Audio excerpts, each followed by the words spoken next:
నమస్తే, welcome to our channel. Tirumala కల్తీ నెయ్యి కేసులో వైసీపీ ఒక రకంగా చెప్తుంది, అదేవిధంగా కూటమి నేతలు ఒక రకంగా చెప్తున్నారు. వైసీపీ ఏమో ఇందులో జంతువుల కొవ్వు లేదు అని చెప్పి ఛార్జ్ షీట్ లో స్పష్టంగా ఉంది. దీనిపైన చంద్రబాబు క్షమాపణ చెప్పాలి, పవన్ కళ్యాణ్ క్షమాపణ చెప్పాలి అని చెప్తుంది. మరోపక్క కూటమి నేతలు జంతువు కొవ్వు కాదు, అసలు కల్తీ జరిగింది, దీనిపైన మేము మాట్లాడడానికి సిద్ధంగా ఉన్నాం, అసెంబ్లీకి రండి చర్చిద్దామంటూ సవాల్ విసురుతున్నారు.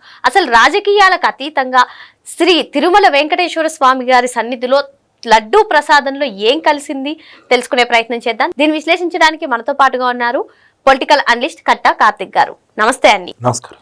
ఇప్పుడు వైసీపీ చూసుకున్నట్లయితే ఏదైతే చంద్రబాబు నాయుడు గారు ఆరోపించారు జంతువుల కొవ్వు ఉందని, అది ఎక్కడా లేదు, ఛార్జ్ షీట్ లోనే స్పష్టంగా రాసుంది అంటూ తిరుమల కల్తీ నెయ్యి కేసులో వాళ్ళు చెప్తున్నారు. మరోపక్క కూటమి నేతలు అసలు ఇందులో palm oil, palm kernel oil లాంటి పదార్థాలతో కెమికల్స్ తో కలిపి కల్తీ నెయ్యి చేశారు అంటూ వాళ్ళు చెప్తున్నారు. ఈవెన్ అసెంబ్లీకి కూడా రండి, మేము చర్చించడానికి సిద్ధంగా ఉన్నామంటున్నారు. అసలు ఈ పార్టీలకు సంబంధం లేకుండా అసలు ఏం జరిగింది, కల్తీ నెయ్యిని ఎలా కలిపారు, నిజంగా కల్తీ జరిగిందా, ఏం చెప్తారు? ఇప్పుడు రియాలిటీని చెక్ చేసే ప్రయత్నం చేద్దాం. ఎట్టాగో వైసీపీ నాయకులు అసెంబ్లీకి రారు కాబట్టి మనం రియాలిటీగా ఆలోచించే ప్రయత్నం చేద్దాం. వైసీపీ చెప్తున్న వర్షన్ ఒకసారి నిజం అనుకుందాం. వాళ్ళు అంటున్నట్టు యానిమల్ ఫ్యాట్ కలవలేదు. Okay good.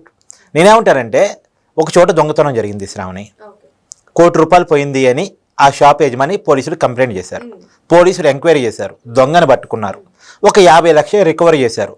50 లక్షలే దొంగతనం చేసినట్టు ఆధారాలు వాళ్ళు దొరికాయి, మిగతా 50 లక్షలు దొరకలేదు. ఇప్పుడు ఆ దొంగ నా దగ్గర దొరికింది 50 లక్షలే కాబట్టి ₹1 కోటి అని కంప్లైంట్ ఉంది, కానీ నా దగ్గర పట్టుకుంది 50 లక్షలే కాబట్టి నేను దొంగను కాదు, నేను దొంగతనం చేయనట్టే లెక్క, నన్ను దొంగ అనొద్దు, దొంగతనం కేసులో నన్ను అరెస్టు చేయొద్దు అని కోర్టులో పిటిషన్ వేసుకుంటే చెల్లుబాటు అవుతుందా? కాదు కదా.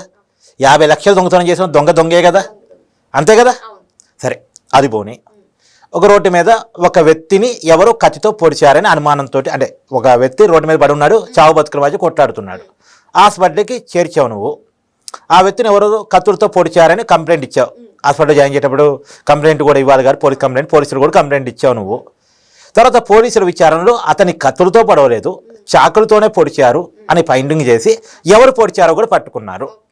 పట్టుకున్న తర్వాత అతను వచ్చి కంప్లైంట్ చూసి, నేను కత్తులతో పొడిచినట్టు కంప్లైంట్ రాశారు, కానీ నేను చాకులతోనే పొడిచాను కాబట్టి అది నేను పొడిచినట్టు కాదు, ఈ కేసు నా మీద పెట్టొద్దు, ఈ కేసు చెల్లుబాటు కాదు అని కోర్టులో పిటిషన్ దాఖలు చేసుకుంటే చెల్లుబాటు అవుతుందా? కాదు కదా. కాబట్టి నేనేమంటానంటే, ఇంకా నీకు వివరంగా చెప్పాలి, అర్థమయ్యే భాషలో చెప్పాలంటే కేసీఆర్ గారు చెప్పిన పిట్టకథ చెప్పాలి. కేసీఆర్ గారు ఆయన ముఖ్యమంత్రిగా ఉన్నప్పుడు తెలంగాణ అసెంబ్లీలో చెప్పిన ఒక పిట్టకథ. ఆయన ఏమంటాడంటే, ఒక మనిషి చనిపోయాడట, అందరూ పరామర్శ కోసం వెళ్తారట. వెళ్ళినప్పుడు అట్నే అప్పటి సిఎల్పి లీడరు, ఇప్పుడంటే తెలంగాణ డిప్యూటీ సీఎం బట్టి విక్రమార్క గారు కూడా వెళ్తారట. వెళ్ళి ఏం జరిగిందని అడుగుతారు. అందరూ చనిపోయిన వ్యక్తి గురించే మాట్లాడుకున్నారు కాబట్టి పాము గరిచి చనిపోయాడు సార్ అంటారు. అవునా, ఎక్కడ గరిచింది పాము అంటే ఈ కంటి పైన నుదుటిని గరిచింది సార్ అంటారట. ఓ పాపం, కొద్ది కింద గరిచి ఉంటే కన్ను పోయేదిగా అంటాడట. ఆల్రెడీ పాము గరవటం వల్ల ఆ మనిషి చనిపోయి ఉన్నాడు. చనిపోయిన వ్యక్తికి పైన గరిస్తేంది, కింద గరిస్తేంది, కన్ను ఉంటేంది, కనుపోతేంది, ఇంకా అసలు మనిషి ప్రాణమే పోయింది కదా. పోయిన ప్రాణం, మనిషి ప్రాణం పోయిన తర్వాత కన్ను పోయిద్ది అది అంటే. ఇప్పుడు నేనేందుకు చెప్పదలుచుకున్నా అంటే, ఇప్పుడు జంతువులకు కలిసిందా లేదా పక్కన పెట్టు, కల్తీ నెయ్యి అనేది నిజమా కాదా? ఇది వైసీపీ కూడా ఒప్పుకుంటుంది కదా, ఇది సహజమని వాదిస్తుంది. కాకపోతే వింత వాసన, ఇది సహజం అంటే ఏంది? తిరుమల తిరుపతి దేవస్థానం నిబంధనలు పక్కన పెట్టి, అని నేనేం చెప్తున్నా, సిట్ రిపోర్ట్ చెప్తున్నా, సిట్ రిపోర్ట్ని వైసీపీ కూడా సమర్థిస్తుంది కాబట్టి సిట్ రిపోర్ట్ అక్రమం, అన్యాయం అని వైసీపీ మాట్లాడరా? ఛార్జ్ షీట్ మీరు చెప్పినట్టుగానే ఈ ఛార్జ్ షీట్ నే బేస్ చేసుకుని కూటమి నేతలు మాట్లాడుతున్నారు, ఈ ఛార్జ్ షీట్ నే బేస్ చేసుకుని వైసీపీ మాట్లాడుతుంది. మరి ఛార్జ్ షీట్ ఒకటే అయినప్పుడు వీళ్ళు సమర్థించుకుంటున్నారు, వైసీపీ వాళ్ళని సమర్థించుకుంటున్నారు. అసలు రియాలిటీ ఏంటి, అసలు ఫ్యాక్ట్ ఏంటి? అదే విచిత్రంగా ఉంది.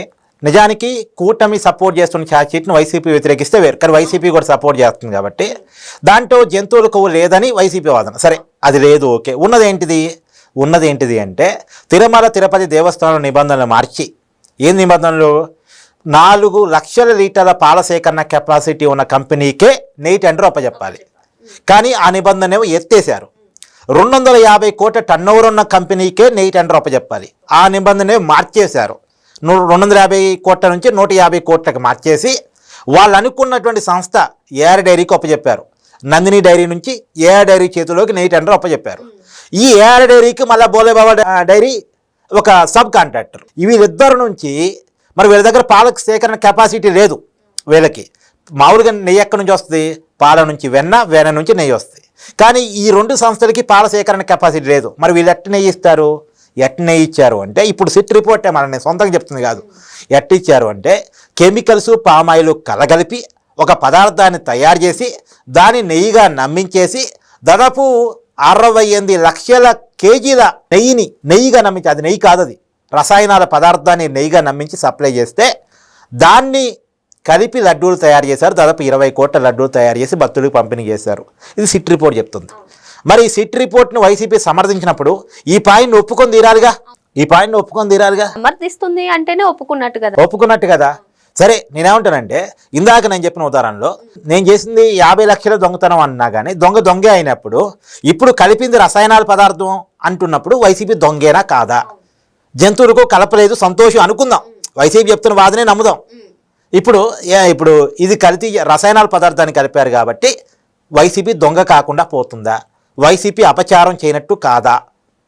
ఇప్పుడు పొడిచింది చాకులతోనే అన్నట్టు అయినా పొడిచినట్టే కదా, తప్పు జరిగినట్టే కదా, చేసింది మహాపాపమే కదా, మహాపాపం రుజువైంది కదా, దాన్ని వైసీపీ అంగీకరిస్తుంది కదా.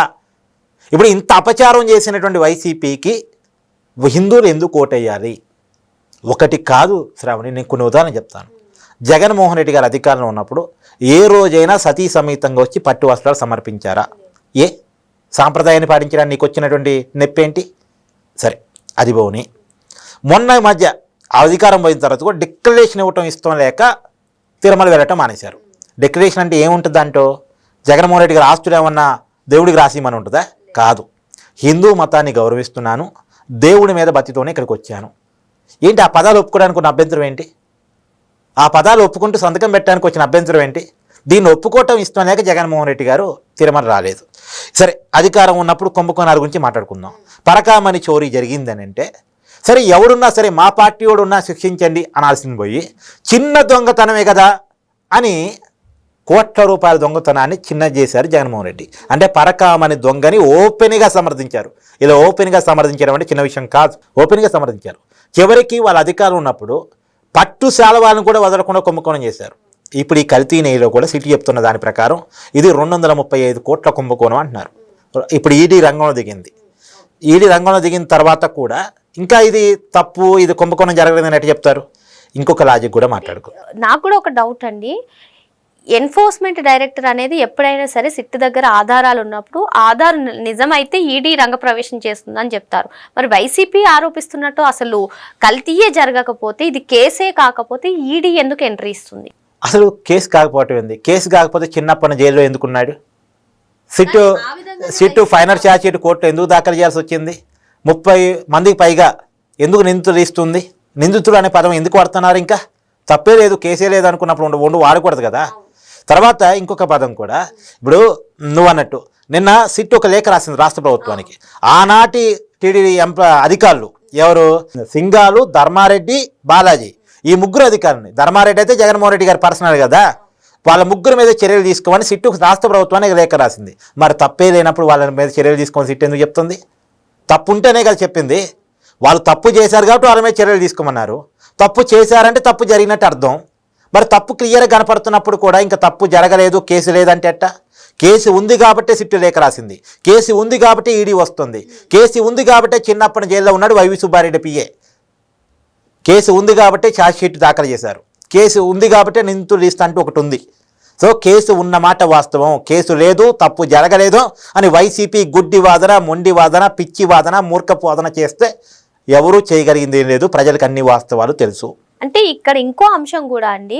ఇప్పుడు ఏదైతే సిట్ ఛార్జ్ షీట్ దాఖలు చేసిందో ఆ సిట్ సుప్రీంకోర్టు ఆదేశాల మేరకు ఏర్పరిచిన సిబిఐ సిట్, అది కూడా కావాలని కోరి తెచ్చుకుంది సుబ్బారెడ్డి గారు. మరి అటువంటి సిట్టే కల్తీ జరిగింది నిజమే అని చెప్తున్నప్పుడు మరి వీళ్ళ వాదనను ఏ విధంగా చూడాలి?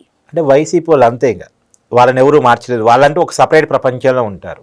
ఇప్పుడు చంద్రబాబు నాయుడు గారు సిట్ నియమిస్తే నీకు నమ్మకం లేదని వైవి సుబ్బారెడ్డి గారు సుప్రీంకోర్టుకి వెళ్ళారు. సుప్రీంకోర్టు సరే వైవి సుబ్బారెడ్డి గారి రిక్వెస్ట్ అంగీకరించి సిబిఐ కాకపోయినా సిబిఐ అధికారులు ఇద్దరు, సిట్ అధికారులు ఇద్దరు, ఫుడ్ సేఫ్టీ అధికారి ఒకళ్ళు, 5గురితో కలిసి ఒక కమిటీని వేసింది. ఇప్పుడు ఆ కమిటీ మీద నీకు నమ్మకం ఉండాలిగా, ఆ కమిటీ ఇచ్చిన రిపోర్ట్ మీద నమ్మకం ఉండాలిగా. వాళ్ళు ఇచ్చినటువంటి రిపోర్ట్లో నీకు కావాల్సిన పాయింట్ ఏమో నువ్వు తీసుకుని వాదిస్తావా?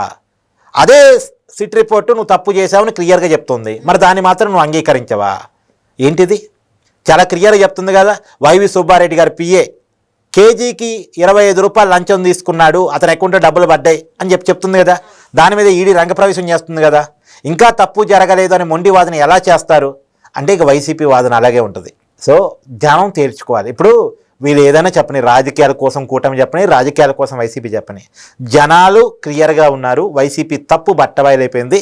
ఇవాళ వైసీపీ తగలబడిపోతూ ఉంది. హిందువులంతా వైసీపీ పార్టీని బైకాట్ చేస్తూ ఉన్నారు. ఇది రియాలిటీ. మరో అంశంతో మళ్ళీ కలుద్దాం. థ్యాంక్ యూ అండి.